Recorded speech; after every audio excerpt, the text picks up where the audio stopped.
23 मार्च को पूरा देश शहीदी दिवस के तौर पर मनाएगा। इस दिन देश के 3 वीर सपूत भगत सिंह, राजगुरु और सुखदेव हंसते हंसते फांसी के फंदे पर झूल गए थे। काउंसिल हाउस, वर्तमान संसद में फेंके गए बम की बात करें तो यह काम 8 अप्रैल 1929 को भगत सिंह ने साथी बटुकेश्वर दत्त के साथ मिलकर किया था। उनकी गिरफ्तारी के बाद दोनों का मुकदमा एक मुस्लिम वकील ने लड़ा। उन्हीं वकील की पत्नी के नाम पर दिल्ली की एक सड़क का नाम अरुणा आसिफ अली मार्ग पड़ा है। तो आइए जानते हैं भगत सिंह की पैरवी से लेकर सड़क का नामकरण होने तक का सफर। गिरफ्तारी के बाद दोनों पर मुकदमा चलाया गया। कांग्रेस पार्टी के आसफ अली ने भगत सिंह पर मुकदमा लड़ा। गिरफ्तारी के बाद दोनों पर मुकदमा चलाया गया।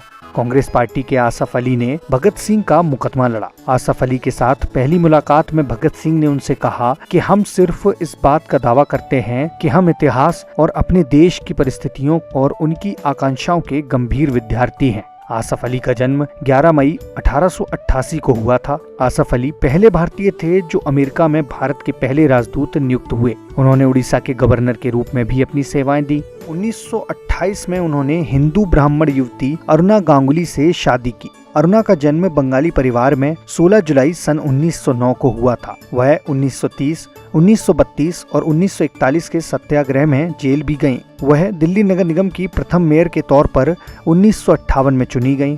1964 में उन्हें अंतर्राष्ट्रीय लेनिन शांति पुरस्कार मिला। 29 जुलाई 1996 को उनका निधन हो गया। 1997 में मरणोपरांत भारत रत्न से सम्मानित किया गया। उनके नाम पर एक सड़क अरुणा आसिफ अली मार्ग साउथ दिल्ली के वसंत कुंज में है। यह वसंत कुंज किशनगढ़, JNU और IIT दिल्ली को जोड़ता है। Bureau report, ETV Bharat, Delhi.